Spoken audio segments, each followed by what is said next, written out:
Film yang saya akan review kali ini berjudul Spirits Homecoming. Kisah yang diadaptasi dari kisah nyata saat tahun 1943. Spirits Homecoming adalah film Korea Selatan produksi tahun 2016, bergenre drama yang disutradarai oleh Chong Jung-rae. Film Spirits Homecoming menceritakan tentang kisah kelam di masa lalu. Kekejaman saat masa penjajahan Jepang menjadi sejarah kelam yang selalu diingati oleh Korea Selatan. Apalagi bagi Jumun Ianfu. Jumun Ianfu adalah sebutan untuk confirm woman yang dipaksa menjadi budak pemuas hasrat tentara Jepang di masa itu. Produksi film ini sempat mengalami kendala karena ada masalah keuangan. Tapi 75.200 orang telah menyumbangkan demi selesaikan proyek ini. Penasaran bagaimana cerita masa penjajahan Jepang menjadi sejarah kelam yang selalu diingati oleh Korea Selatan? Sebelum kita masuk dalam review film ini, saya mengingatkan bahwa ini adalah spoiler. Jika ingin mengetahui jalan ceritanya dengan singkat, jadi kita mulai saja ulasan alur ceritanya. Film dimulai tahun 1943. Kita diperlihatkan dengan seorang gadis yang bernama Jungmin yang berumur 15 tahun.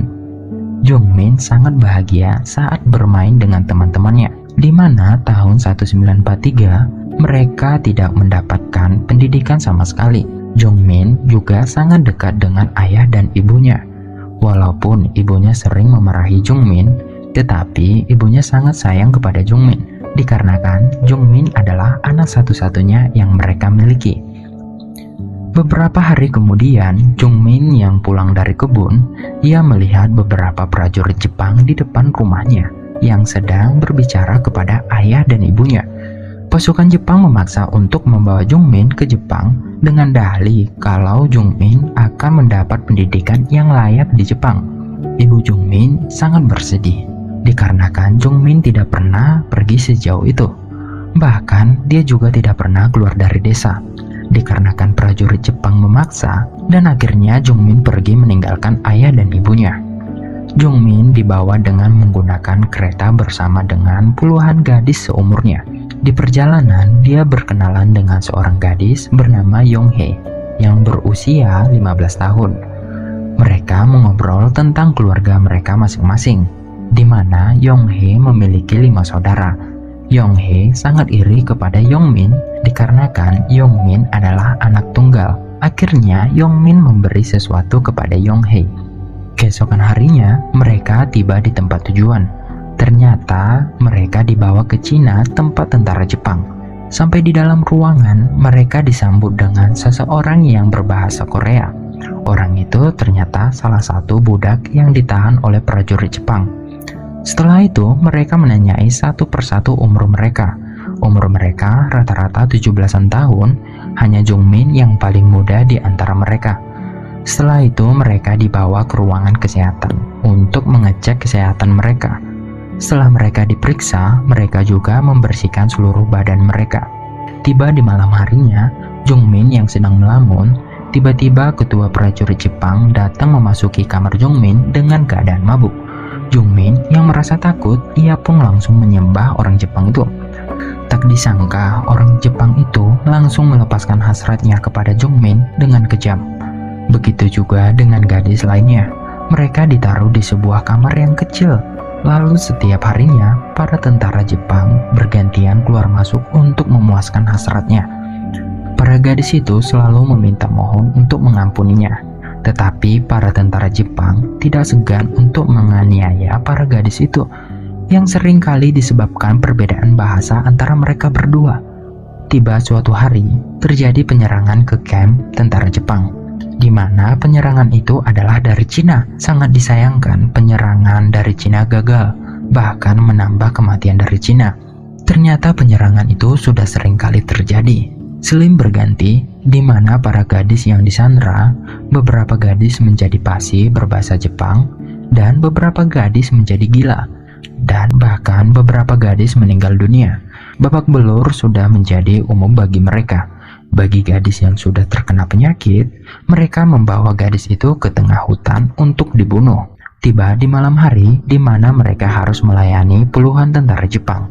Kali ini Jungmin bertemu dengan tentara Jepang di mana tentara itu tidak menyentuh Jungmin. Bahkan dia menyuruh Jungmin untuk beristirahat dalam 10 menit.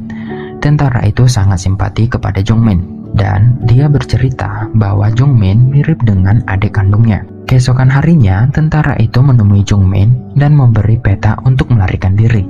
Jungmin pun memberitahu teman-temannya untuk melarikan diri. Di saat di tengah pelarian, salah satu temannya terjatuh dan tertangkap. Jungmin pun tidak tega untuk meninggalkan temannya yang tertangkap, dan dia menyuruh kedua temannya untuk pergi. Akhirnya Jungmin kembali lagi ke dalam camp itu, dan temannya satu orang memutuskan untuk pergi. Karena hal itu terjadi, para tentara Jepang mengumpulkan semua gadis di luar. Semua gadis disuruh untuk membuka semua pakaiannya mereka dan memberi peringatan. Sedangkan gadis yang tertangkap akan dipenjarakan dan tidak diberi makan dan minum sedikit pun. Sampai akhirnya gadis itu meninggal kelaparan di dalam sel. 2 tahun pun berlalu. Para tentara Jepang terlibat dalam konflik yang besar. Setelah Hiroshima dan Nagasaki dibom besar-besaran, mereka pun menyerah tanpa syarat. Semua anggota tentara Jepang ditarik mundur, dan kini mereka harus membawa gadis-gadis tersebut ke dalam hutan untuk dibunuh agar mereka tidak terlibat dengan aksi mendalam. Semua gadis pun menangis dan mengucapkan selamat tinggal satu dengan lainnya. Ketika mereka hendak ditembak, tiba-tiba terdengar suara tembakan dari jarak jauh. Ternyata mereka diserang pasukan Cina. Terjadilah penembakan antara Jepang dan Cina. Beberapa gadis tertembak dan beberapa gadis juga mencoba melarikan diri. Jungmin dan temannya yaitu Jung-hae berhasil melarikan diri. Mereka sangat senang ketika mereka mendapat kesempatan untuk melarikan diri. Ketika mereka merasa senang, tak disangka mereka telah diikuti oleh salah satu tentara Jepang. Ketika tentara Jepang menyodorkan pistolnya, Jungmin langsung memasang badannya untuk melindungi Jung-hae, dan akhirnya dia pun meninggal sebelum tentara Cina menyelamatkan mereka. Jung-hae merasa sangat kehilangan teman yang sangat dia sayangi. Akhirnya mereka pun berpisah untuk selamanya. Tahun 1991 kemudian, kita diperkenalkan dengan Eun, seorang gadis muda yang datang dari kota ke desa untuk bertemu dengan paranormal. Orang tua Eun menjelaskan bahwa Eun adalah korban pemerkosaan seseorang napi yang kabur dari penjara. Ayahnya meninggal di depannya saat menyelamatkan Eun. Setelah kejadian itu, dia tak pernah bicara. Dan akhirnya, ibunya meninggalkan Eun dengan peramal tersebut. Suatu hari, Eun diajak untuk mengadakan penyembahan di kota Korea untuk meminta kesejahteraan atau mendoakan kepada leluhurnya. Di saat penyembahan berlangsung, Eun melihat seseorang pria yang sedang mencari seseorang. Saat Eun mendekati pria itu mengatakan bahwa dia melihat anaknya yang sedang berdoa untuknya. Pria tersebut menyuruh Eun untuk memberikan pesan kepada anaknya yang sedang berdoa untuknya.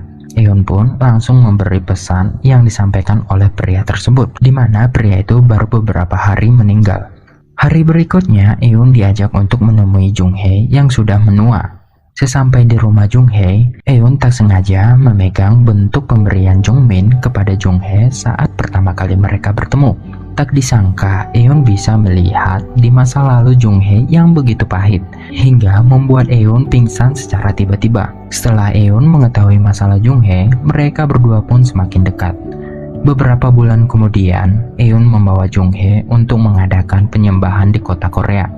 Di saat penyembahan dimulai, Jung-hae melihat diri Jungmin pada diri Eun. Jung-hae sangat-sangat bersedih dan menangis. Ia mengadu tentang perasaannya setelah berpisah dengan Jungmin sampai sekarang. Setelah itu, Eun memulai upacara memanggil arwah Jungmin untuk dipulangkan. Di akhir film, kita diperlihatkan dengan Jungmin yang tersenyum sangat manis kepada keluarganya yang tercinta. Film pun selesai.